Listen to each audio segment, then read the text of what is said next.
AEW Double or Nothing, they have it as per usual. They have a stat card, and they are touting a triple main event, not a double main event.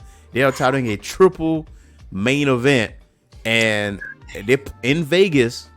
Man, I wish I was at Double or Nothing, man. I knew that thing is gonna be crazy. But here's the thing though. Like whenever AEW has a pay-per-view and you shelling out $50, you getting what you pay for. Oh, absolutely. Like you get what you pay for.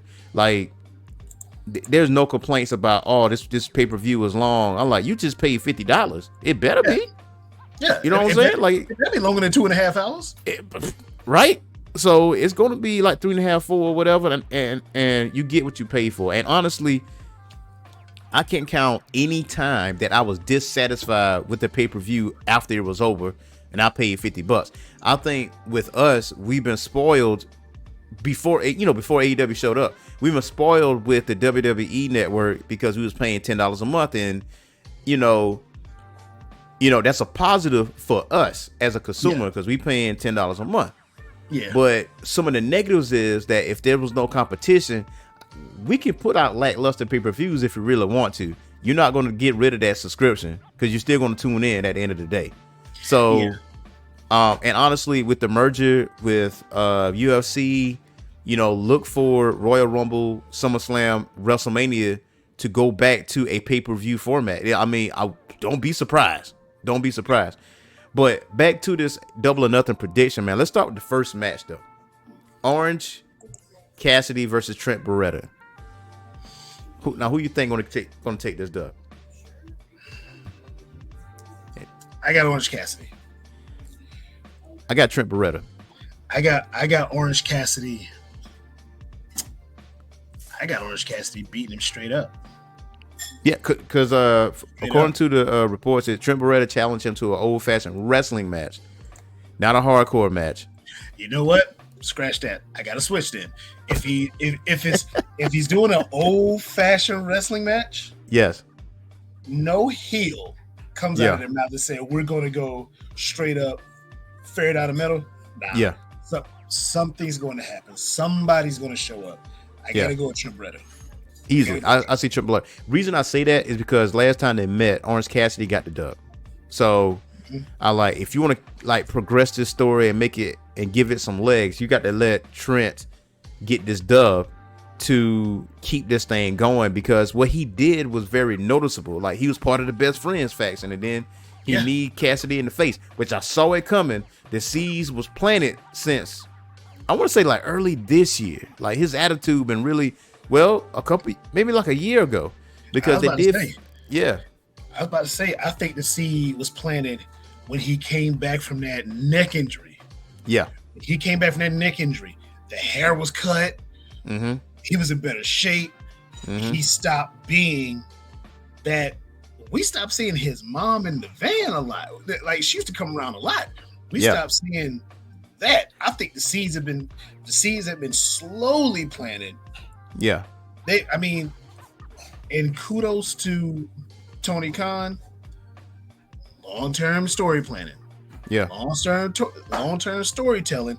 It was a slow burn with this storytelling, but I feel like these seeds have been planted ever since he came back from that last, like that really bad injury where he was gone. I think, if I'm right, that was a neck injury. Yeah. If one now, it was another before that, but if I'm right, it was a neck injury. But I want to say it started before then, and he came back, and it was different. He was more to the point. He was more physical. Like he hit harder. And while you still had Chucky T being the same Chucky T, Orange being the same Orange. Yeah. And everything, but when it came down to it, Trent was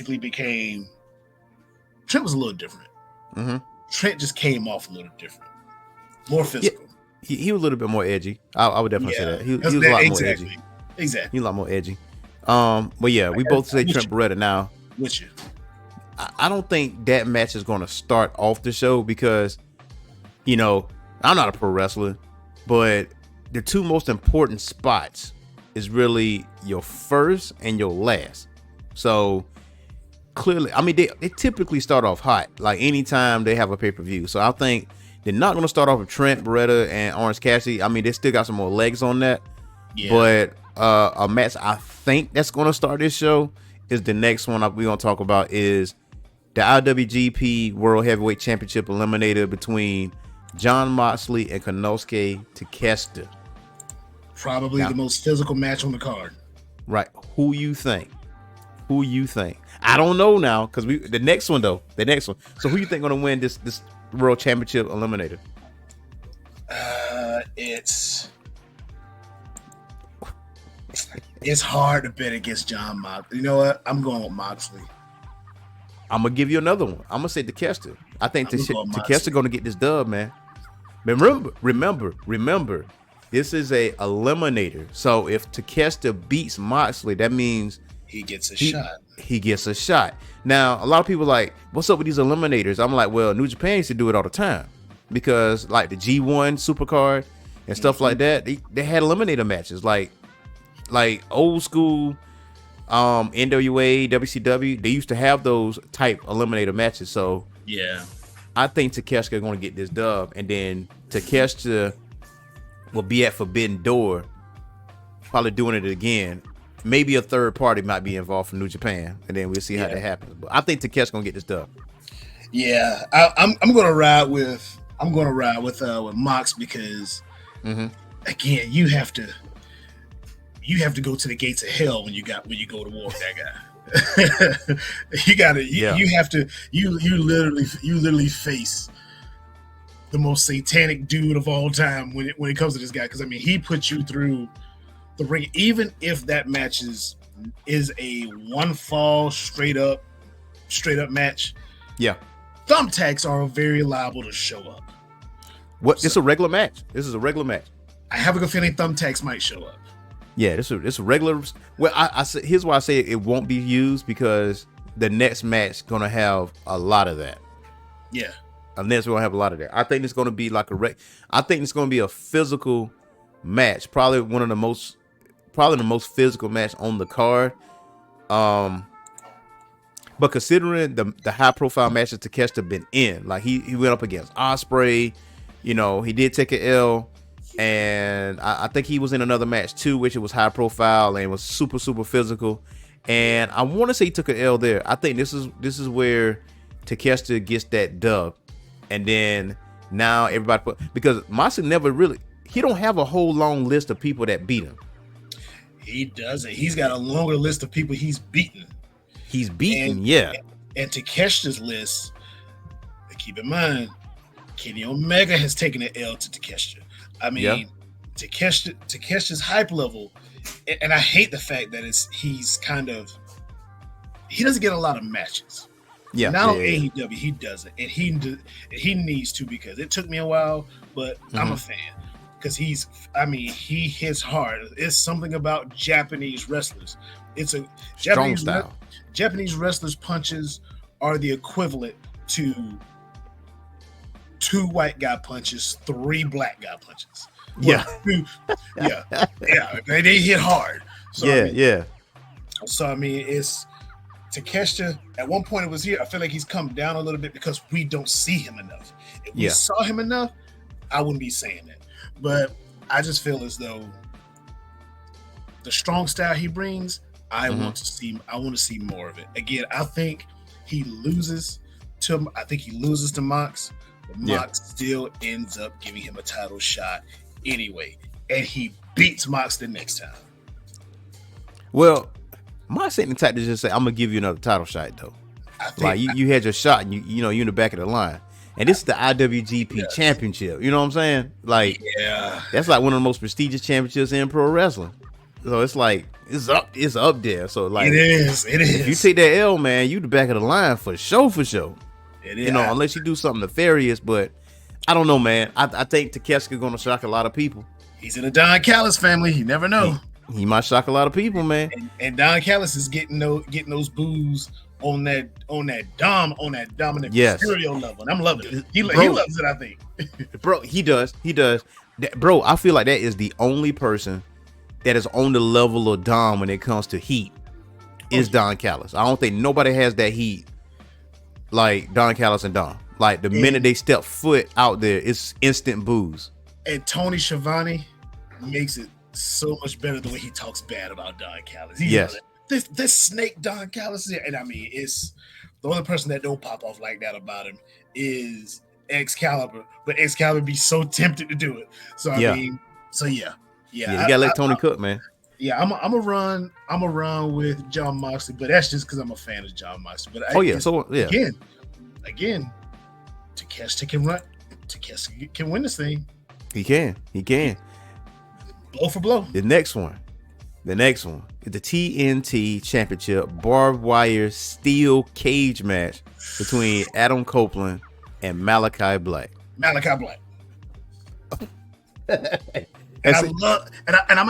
I'm a Adam Copeland / Edge fan. Malachi Black, and I think Malachi Black makes him join the House of Black. Oh man, because you know that little slow burn thing. Because I did the dark side of Adam Copeland.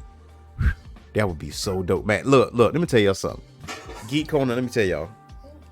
Heel Adam Copeland, and y'all seen heel Edge before. Heel Adam Copeland is money, like seriously money. Like he is evil. Cats is in trouble. Cats is in trouble when Adam Copeland is a heel. Yes. There's nothing he won't do when he's a heel. Exactly. Like he will do some ill stuff. Keep him away from Christian, but at the end of the day, like let that man. Yeah, Malachi Black, because obviously there's been heavy critiques about the use of Malachi Black, and heavy critiques, and those critiques are warranted because he hasn't had a single title run. We know what Aleister Black is capable of at NXT and how they kind of fumbled the bag with him on the main roster. Not Triple H's fault, and he moves over to AEW, and he had this heat going with him with Cody Rhodes and other people he was choosing. And then you have the House of Black, where there were trio champions, which it was cool, you know what I'm saying. But individually though, like Brody, Buddy, and Malachi, like individually, they can do their own thing individually. So easily. So especially Buddy. And there was a lot of rumors circling with Malachi Black, Ricky Starks, and Buddy Matthews. Buddy Murphy. Is it Buddy Matthews? Yeah, Buddy Matthews. Yeah, that once their contract ends, they're gonna jump ship because for obvious reasons. But if Malachi Black wins this match and he's the TNT champion, like that changes the narrative a little bit. It's like whoa, like what are we doing here? And so, yeah, my pick is Malachi Black. Yeah, I want him to win. I do too, because it's past due. It's way past due to have a title. Yeah.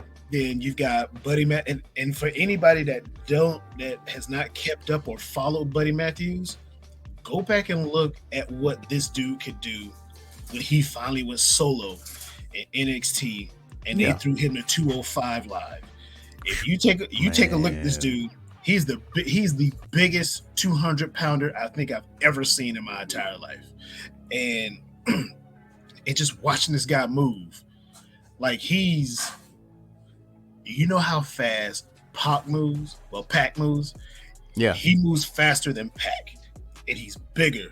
He's strong. Yeah. I mean, this dude can go, and don't even get me started on Brody King. I mean, Brody King is a tank. And that why they don't have that can move, and we don't see big guys like him outside of maybe Samoa Joe that can move around in a ring like that. And when you look at Brody doesn't get tired. You never see him win it. Brody doesn't get tired. So I mean, it's time for the House of Black to get gold. I don't care if it's Ring of Honor. I don't care if it's AEW, but they need some type of titles to warrant the carnage that they lay on the show. Yeah. Wait. I mean, and then I mean, even if they don't have the title, but just have them on TV, like Yes. every week or every other week, like harassing people, like just taking over. But I mean, like not completely, because you got the Bucks storyline going, which that is the main storyline technically. So, but yeah, our pick really is Malachi Black, and once he wins, man, ooh boy, I want to know how Twitter is. The IWC gonna be in flames.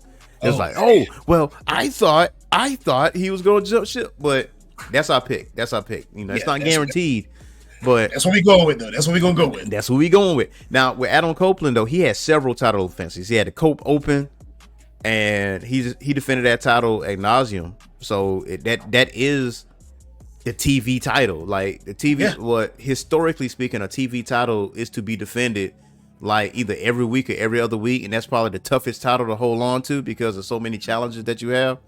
So, man, Malachi Black, that's our pick for sure to win the TNT Championship. That's an easy one right there. I'm going with Malachi. So the next one up is another championship match, and it is the AEW International Championship between Roderick Strong, Nick Strong, versus Will Ospreay. Now, who's your pick for that, man? I want Ospreay to win. Okay. But unless Ospreay, it's going to be hard for Ospreay because unless he's got some backup. Yeah. And I don't see the Don Callis family getting involved against the Undisputed Kingdom. I don't see it. Unless he gets Kyle. The only help I can see him getting is Kyle Fletcher. And now, the reason I say that is I want Kyle Fletcher to get back on my man from Aussie Open. Okay. I became a Aussie, oi. I became a quick fan of Aussie Open first time I saw him. Yeah. So, I think I'm going to pick Ospreay. Okay. But in the back of my mind, I'm feeling Roderick Strong can win this just with the help of the Undisputed Kingdom. Yeah. But final choice, I'm going to go with Ospreay. And I hope, what was it group he said, United Empire? I hope some of those guys show up and make sure he's good. So I'm a little conflicted with this because Adam Cole is hurt, and that derailed a lot of story. Well, actually, not derailed, but it put a long-running story on hold.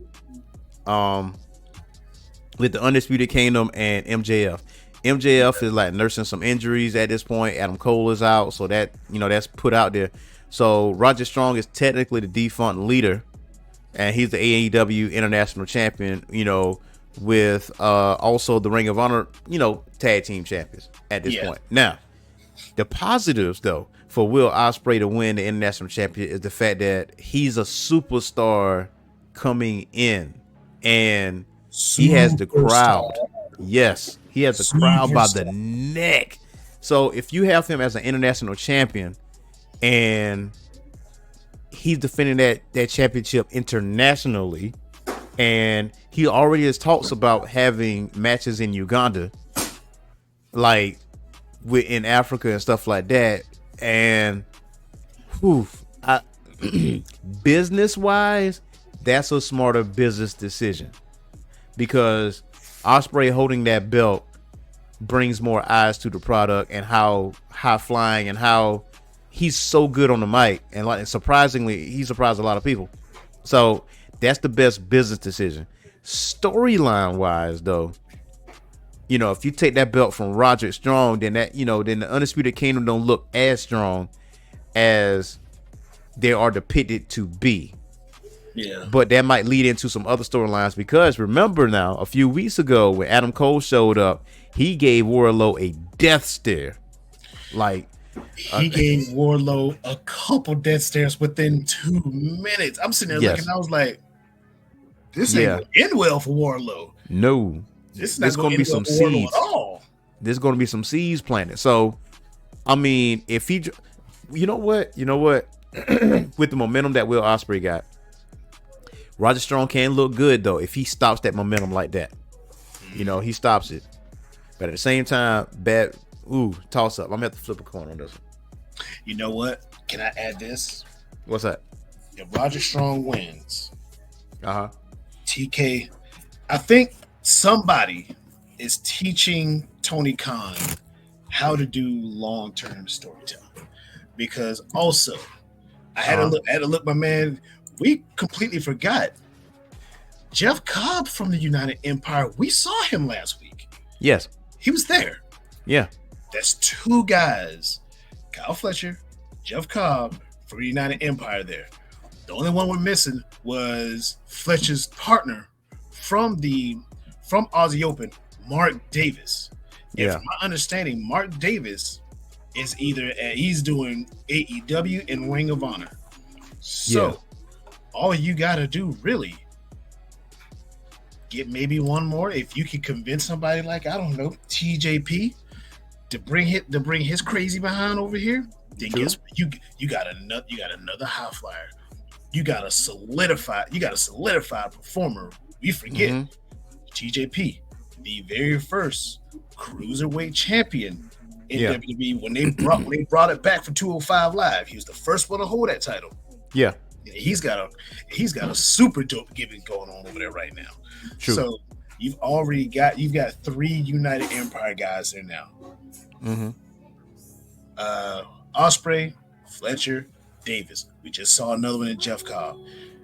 If Ospreay gets Jeff Cobb on board, he's got the firepower to fight against the Undisputed Kingdom. The Undisputed Kingdom. So I mean, we could see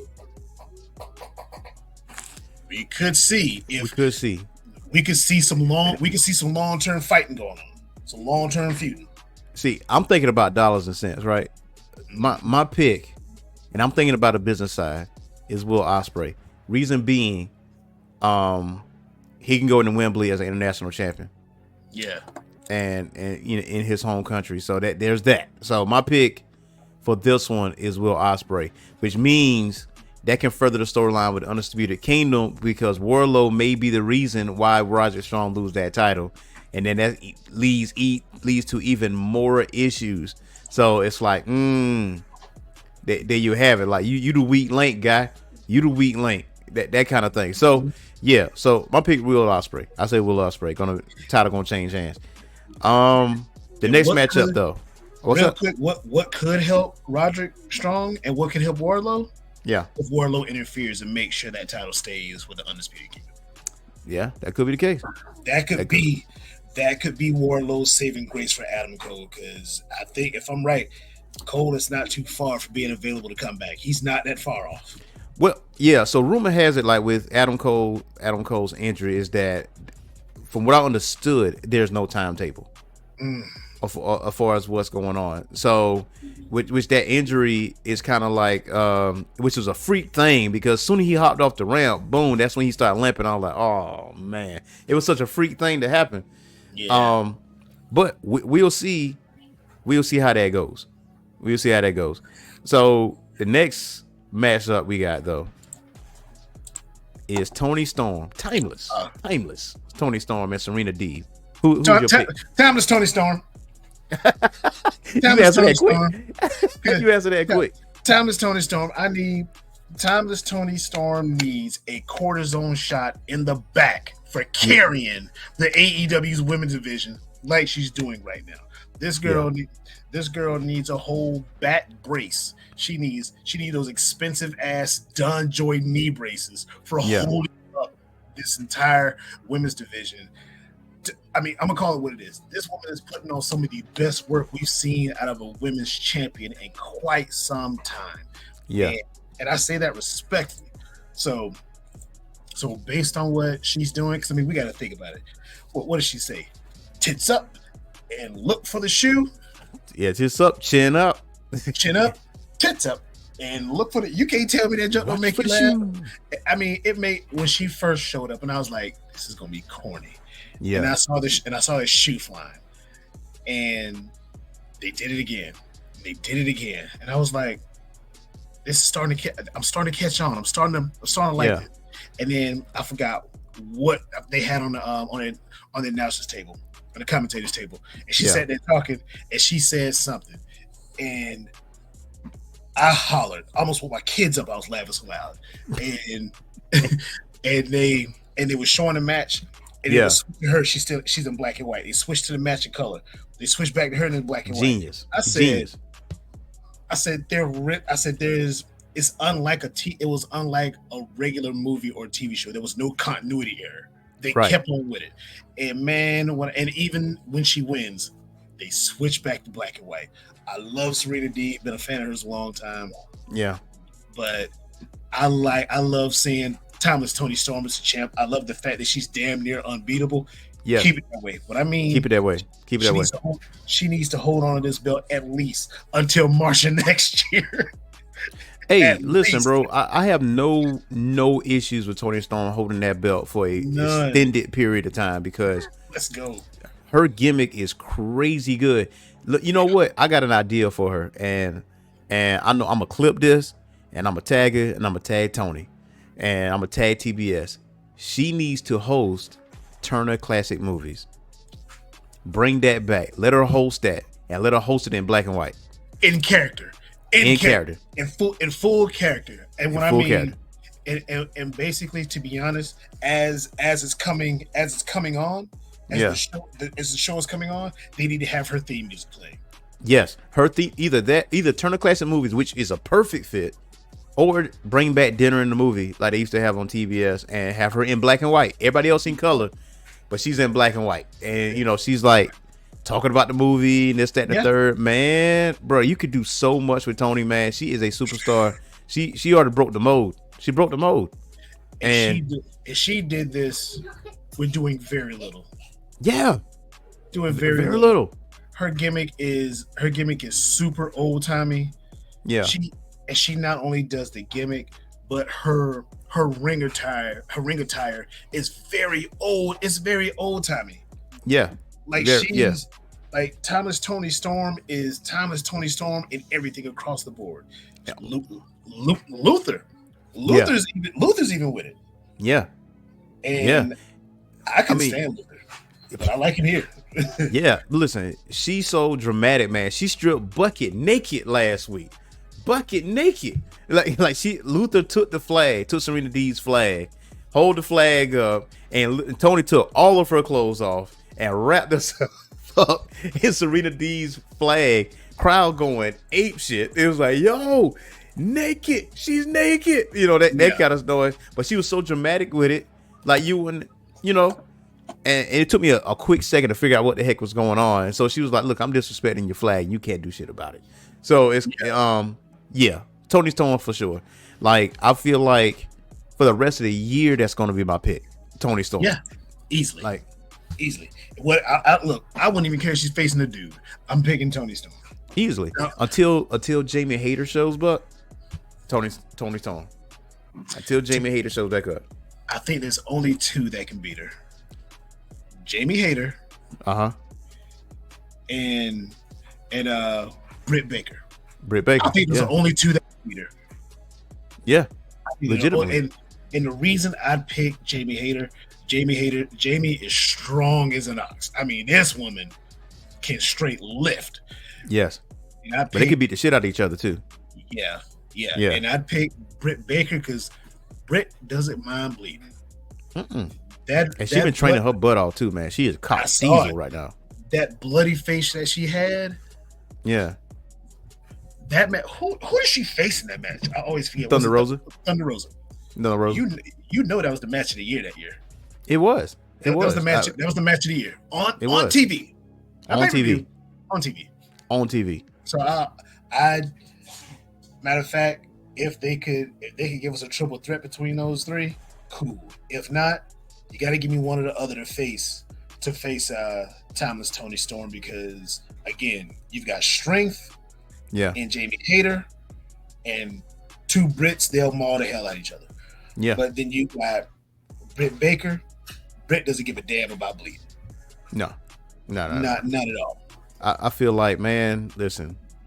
Sometimes I just tune into AEW just to see Toni Storm, just to watch it, just to look at her segments because it's so entertaining. Oh yeah. And honestly, she's definitely elevating the women's division to like exponential levels, and it's going to forever increase. Now the Yeah. next match here, Anarchy in the Arena. This is part of the triple main event. The Elite versus FTR, Bryan Danielson, and Darby Allin. Who is your pick for Anarchy in the Arena? I'm gonna tell you mine off rip. The Elite. I'm gonna go with the Elite. Yep, the Elite. Like it only makes sense for only the Elite to win this thing. Like I'm gonna go with the Elite because they've got a lot of history in winning a match like this, and nothing against FTR, Bryan, and Darby, but that's a ragtag group. Yeah, it is. It's put together group. That's a ragtag group, and I think what could have been better if Bryan was going to be in it. Yeah. I would have loved to see Claudio be with him for the simple fact that Claudio hits hard. Claudio hits extremely hard. Yeah. But at the same time, Darby's too much of a wild card. I mean, he's a very small. To me, he's a very small Mick Foley who doesn't know his limit. But the Elite, I think everything they do in this match is going to be calculated. Yeah. And you've got Jack Perry, who's probably been chomping at the bit to have a match like this. He's been needing this type of match. Yeah. And I think he's going to be the one to go over. I think he's going to be the one to actually do the pin. Yeah. I think he's going to. Matter of fact, I think he's going to do the pin on Darby. I think so. I think he's going to do the pin on Darby. I think before Eddie Kingston got hurt, I feel like at some point there was probably going to be a turn. But Darby just filling in. Darby got hit by a bus. Darby was swole up a couple weeks ago. Right. I mean, like, and this was a couple weeks, like you said, it was a couple weeks ago. This man still got a broken nose. He's not 100%. He said it after the show. He said, but I'm going to do this, right? Darby is a madman. Darby is a skinny Mick Foley. That's who he is. He's a mini Mick Foley.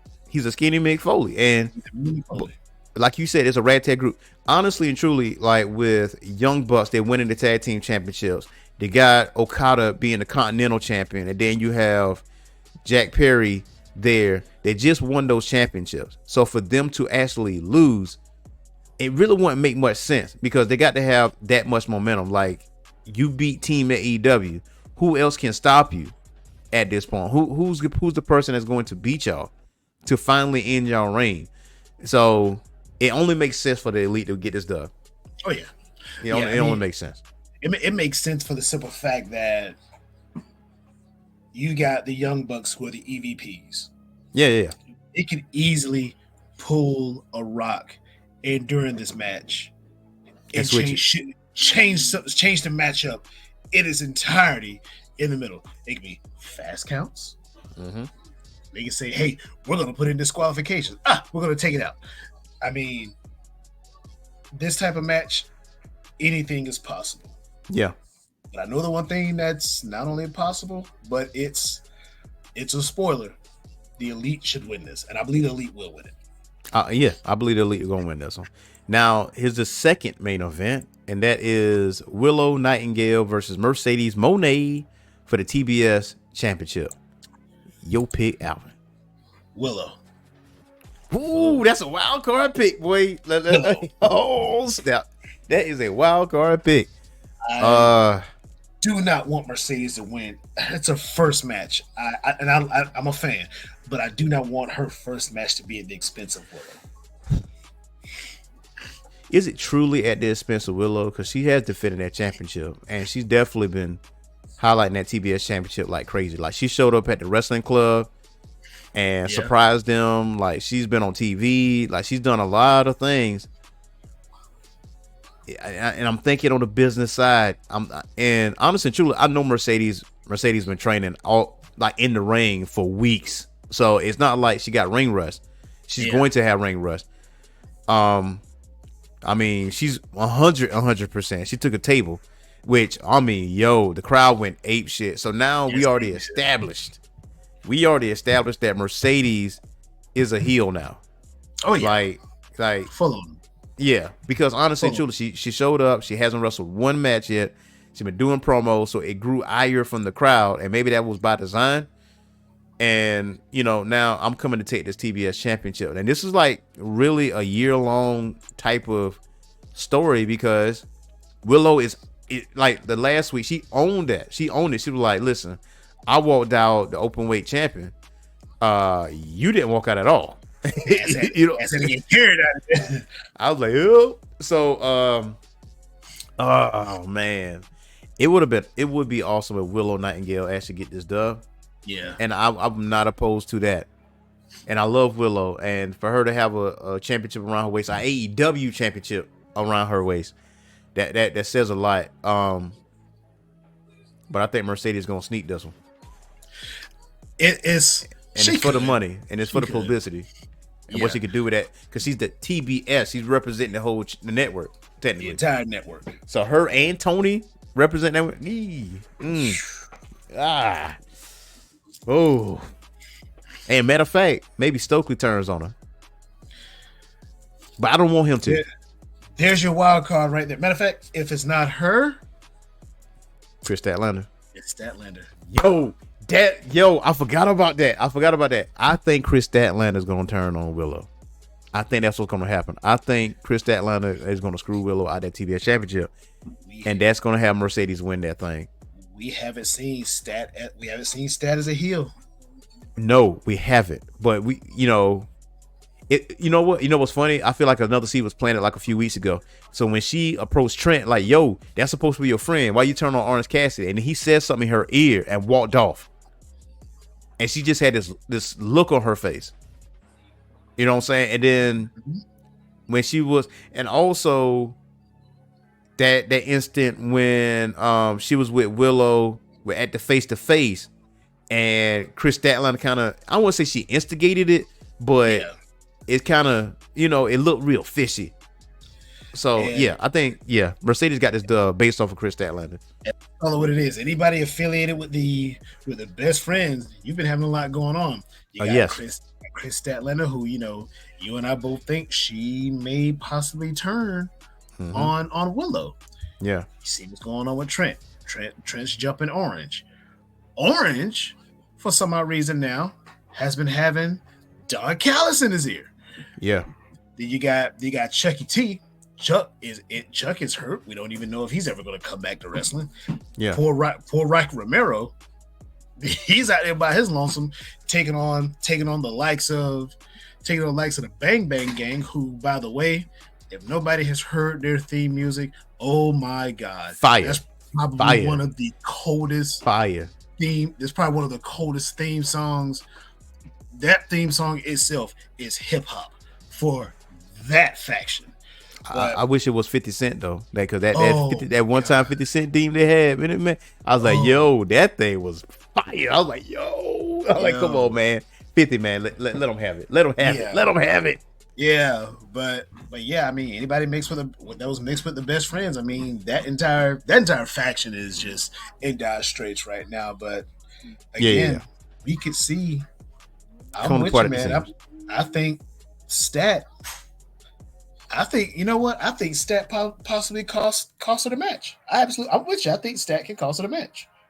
I don't want Stokely to change, because I think Stokely as a face, the way he talks or whatever, I think that's really hilarious, and that's Stoke and Willow's relationship is real. It's hilarious. It is. And it's something Stoke said on Twitter. I gotta look it up real quick. I don't think Stokely turns. I think Stat does, and Stokely's gonna be like, "What the hell?" Yeah, it's a picture of a dude with his arms folded, just looking in his camera. Like I told you, he said, "Double or nothing." Me asking Mercedes if she remembers what she said. I could have 10 G's and a zip after Willow rocks her shit.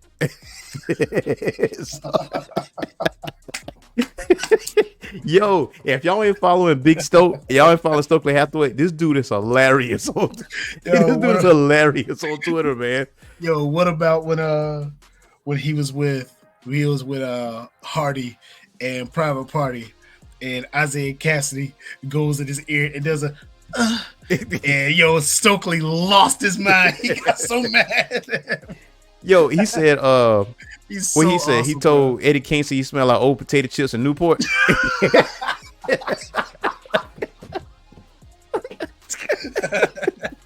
I'm like, bro. Yeah. Yo, something is wrong. Something is wrong with Stokely, man. Something's wrong with that brother. I know it, bro, Eddie. I know it, bro, Eddie Kingston, because he was off camera when he said it. He said, yeah. No. He said it in front of somebody. He said, yeah, we can finally, hamburgers and Newports. That's what it was. Old hamburgers and Newports. And he was like, yeah, man, we got to get this title off him, man. Tired of smelling like old hamburgers and Newports. And then the announcer, you heard him say,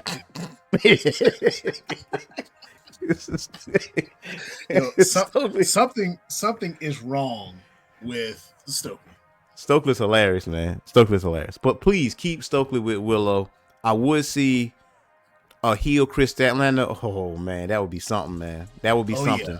Because now you got a Shawn Michaels to your Diesel. Because Chris Statlander can be your Diesel. She's your enforcer at this point. You know what I mean? She's already been TBS champion, sure. But, and then Willow's by herself for Stokely. We'll see what happens. Now the main event. Swerve Strickland and Christian Cage. Swerve. Yes, absolutely. Yeah, I think Swerve. It's gonna be a tough one though. It's gonna make you guess. It's gonna make you think. Swerve. Definitely Swerve. But Christian though, once I beat you, I'm gonna be the new daddy around here. Don't have daddy issues. Don't have daddy issues in front of Christian. Don't have daddy. He's coming to pop off about you. Don't have any look. Don't let your pops be dead. Don't let you have a bad relationship with your kids. I mean, he's going to be a problem. Don't be a terrible father. He's like, I heard that you are a terrible father. That's why I'm here. I heard you were late showing up at home for Thanksgiving, so maybe I'll show up on time instead. Yeah.